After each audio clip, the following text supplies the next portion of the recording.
I'm guessing that none of you have missed that around Christmas, Southwest Airlines in the United States had the worst meltdown of its entire history, cancelling thousands of flights and leaving unprecedented numbers of passengers stranded.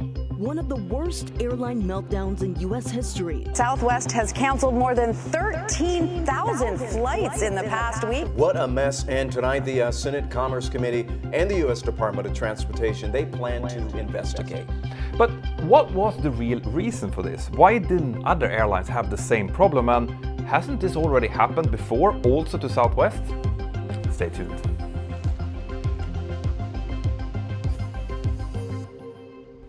Have you ever heard the saying, if it ain't broke, don't fix it? Well, if you have, you probably also know that it basically means if you have something that works, especially if it's something that's really important to your work, you should probably leave it alone and don't mess with it too much. It's a saying that applies to a lot of things in life, and it normally works out quite well until it doesn't. The problem is that it isn't always so easy to see when an old but reliable process isn't as reliable anymore, and what you're about to see in this video is a great example of that. One of the big criticisms of Southwest after this Christmas meltdown was that the airline knew that there was a problem in its scheduling systems, even before this had happened, because this wasn't the first time that this particular problem had shown itself. Back in October of 2021, there was some controversy around another large-scale Southwest disruption. This time, it was stormy weather in Florida that seemed to trigger this very similar event. But the reasons that this disruption in 2021 was controversial and that the scheduling programs didn't get much attention back then was because that this happened during the time when many airlines in the United States had to abide by mandatory employee vaccination programs. Southwest was one of these airlines who had to follow the rules of American government contractors, and they had just announced that they would require their employees to get vaccinated before storms hit Florida and these massive disruptions happened. Other airlines with significant operations in Florida also had to cancel flights back then, but nowhere as many as Southwest had to. The airline cancelled as many as 1,900 flights, which amounted to 3 out of 4 cancellations in the entire country. But like I said, back then, many observers thought that this huge disruption had to do with employee walkouts due to the vaccine mandates. Both the airline and the crew unions denied this, but few outside of the airline actually seemed to believe them. To be absolutely clear here, those type of walkouts might well have happened at a small scale, but they did not create this complete system meltdown and the huge disruptions that followed.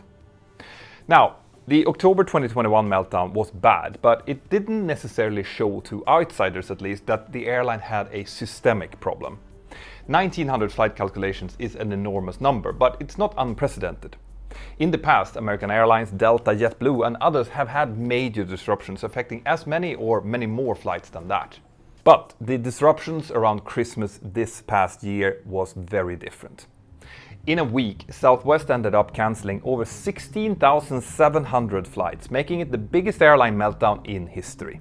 The airline previously expected to post quite strong profits in the last quarter, but now, unsurprisingly, it expects a dramatic loss instead. And just as importantly, they're also suffering a dramatic hit to their reputation that could take months or even years to recover from. Now, Southwest are trying to soften the blow as much as they can by promising refunds to passengers for their cancelled flights, and they might also be liable to pay for hotels, rental cars and other alternative travel arrangements. But on top of that, there are also proposed class action lawsuits from passengers who claim to have only received credit for their cancelled flights. And more generally, this event brought new scrutiny into the way airlines operate, the risks to their schedules and the responsibilities towards their passengers. The US Senate has already announced that it will hold hearings to understand why this debacle actually happened in the first place. Now, Southwest Airlines is not just any airline. It is one of the most successful, if not actually the most successful airlines in history. They have turned a profit for 47 consecutive years, and the 48th was, well, 2020. And even on that horrible year, they diversified into new destinations as they tried to increase their market share in an otherwise completely shell-shocked aviation world. Southwest is pretty much the only major US carrier that didn't undergo either bankruptcy or some form of major reorganization before or after 9/11, or really at any time during their history. In 2020, the airline avoided putting most of their jets into long-term storage, meaning that they were ready to bounce back when demand for flying returned. So they actually handled the COVID crisis much better than most other airlines. So if they are such a great airline, then why did this enormous meltdown happen? Well, I'll tell you all about that after this short message from my sponsor, who makes it possible for me to make these kind of videos. If you're a curious person, which I have a feeling that you might be, then I think that you're really going to enjoy today's sponsor, Brilliant, the best platform out there to learn STEM subjects interactively. Brushing up my own skills on Brilliant has actually helped me with personal finances, career goals, and understanding world-changing tech like AI, which is really topical right now, as well as neural networks. Brilliant's visual interactive approach is really engaging, and it makes difficult science actually stick using bite-sized lessons. What I really like about the app is that it has been designed for all ages, and it will create personalized plans that suit your learning goals. So that means that even my kids can use it to level up their math skills. Right now I'm taking the course Introduction to Algebra, which explores the twin pillars of algebraic thinking, equations and graphs. Brilliant has thousands of lessons, with new ones being added every single month, so you can choose your own adventure right now. To get started for free, visit brilliant.org/mentor now or click on the link in the description below. The first 200 of you who does that will get 20% off Brilliant's annual premium subscription, so go and check it out. Thank you, Brilliant. Now back to the video. To understand what happened during this meltdown, we first have to look at what kind of an airline we're dealing with here. Southwest is the world's largest low-cost carrier, and they're often credited as the airline that built the model for how successful low-cost carriers should operate. Their operation relies on quick turnarounds that maximizes the utilization of their aircraft fleet. They do offer extra amenities to passengers for a charge, but its aircraft have all economy cabins, which greatly helps simplify operations. The airline also have homogeneous fleets of 737, which means that all of its crews can operate on all of their aircraft, giving them great flexibility. And this detail, the fact that the airline uses one single aircraft type, is where our look into Southwest meltdown actually begins. And by the way, here I also wanted to give a shout out and some credit to John Ostrower and Courtney Miller in The Air Current, whose article into the details of this event gave us some invaluable insights. So check out their work in the link in the description below. So Southwest Airlines currently has a fleet of around 780 aircraft, which is a lot. Of those, over half, or around 430, are 737-700s, over 200 are 737-800s, and the rest are 737 MAX 8s. Now, there are airlines out there with bigger fleets than this, but their fleets are not of one single aircraft family, and that's important when it comes to the kind of workload that the scheduling systems of different airlines have. When an airline has fleets of different types, this means that the scheduling system basically treats each aircraft type separately. That's because each pilot can only operate a single type. There might be some scheduling crossover where, for example, an airline uses a 737 for a specific flight on most days of the week and then switches it over to an Airbus A320 for the remainder. But at any given time, each of the airline's pilots will only fly on one family of jets.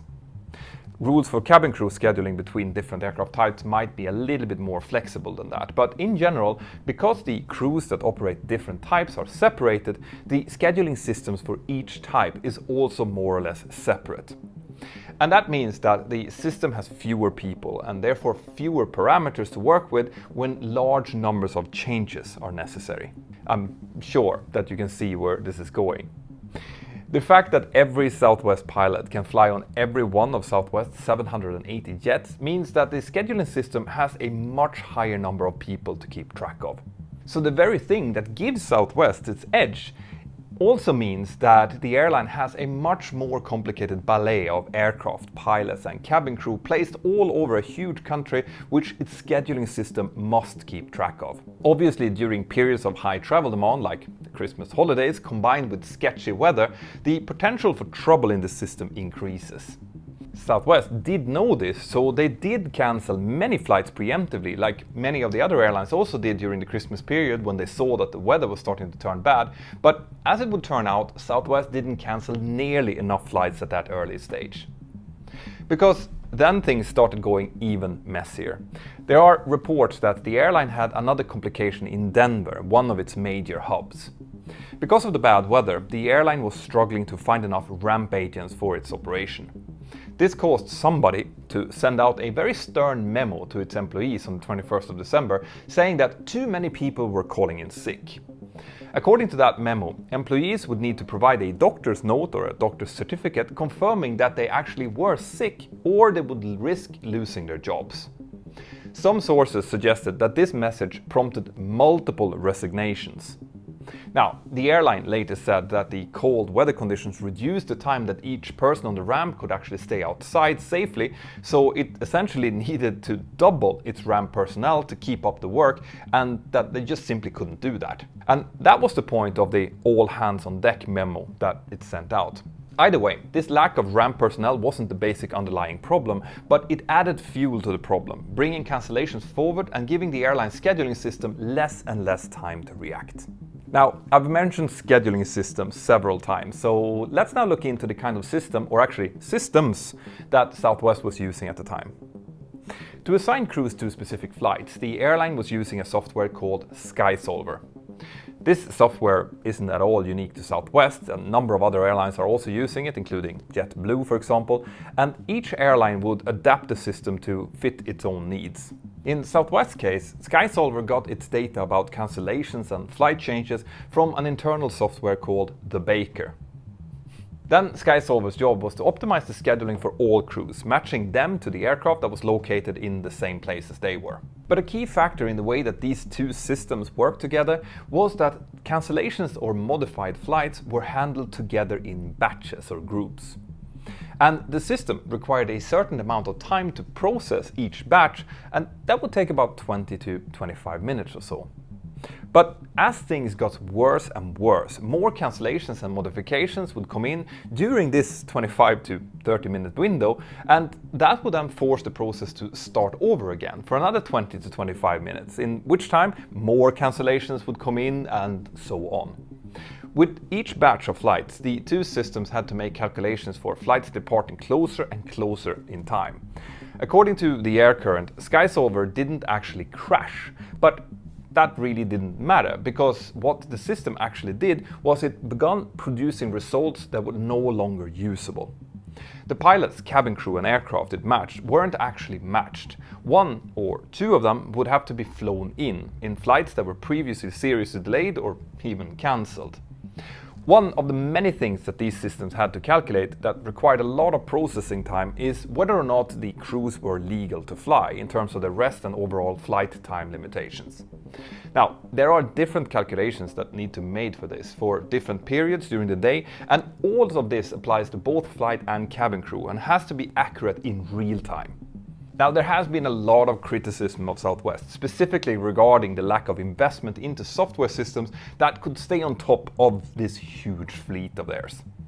This is fair criticism for an airline that specifically relies on quick turnarounds to keep its operation going, and Southwest itself was quick to acknowledge this, and also to announce that it will be investing in upgrades to its IT systems. The programs and some of the processes that the airline are currently using dates back to the 1990s, when the airline was 1/10 of its current size. So what this ultimately meant was that when the problems hit, Southwest aircraft started accumulating at different airports that didn't have enough gates or parking for them, which also had a knock-on effect on other airlines. And where a lot of planes are stuck, a lot of crews are also stuck. As time passed, waiting crews that were away from their bases would eventually start to run out of duty time, and therefore they wouldn't be able to continue to operate. And this then led to a different kind of scheduling problem when these stuck pilots and cabin crew needed hotels. And that's because a good number of them were at airports where Southwest didn't have any agreements with hotels, because they wouldn't normally do any night stops there. Of course, all airlines have standby crews on call precisely to deal with disruptions, but the problem that now happened was that a lot of these standby pilots and cabin crew were on the phone, on hold for hours at a time until someone could tell them what to do due to the scale of the disruption. So even though Southwest had created some spare capacity and some extra standby crews by preemptively cancelling some flights. Now, when they actually needed them, they couldn't find them and deploy them. And on top of that, some spare crews needed to be flown to where they were needed, and that takes time, and also it assumes that other flights won't be cancelled and stop them from going there. So as this progressed, the system just couldn't handle it, and the only way to schedule any of the flight at all was for the schedule to do all of this work manually, and that is a complete nightmare. You see, schedulers would have to check the location of crews and aircraft, and then work out and verify duty times for each crew member and how this duty time would evolve during the day.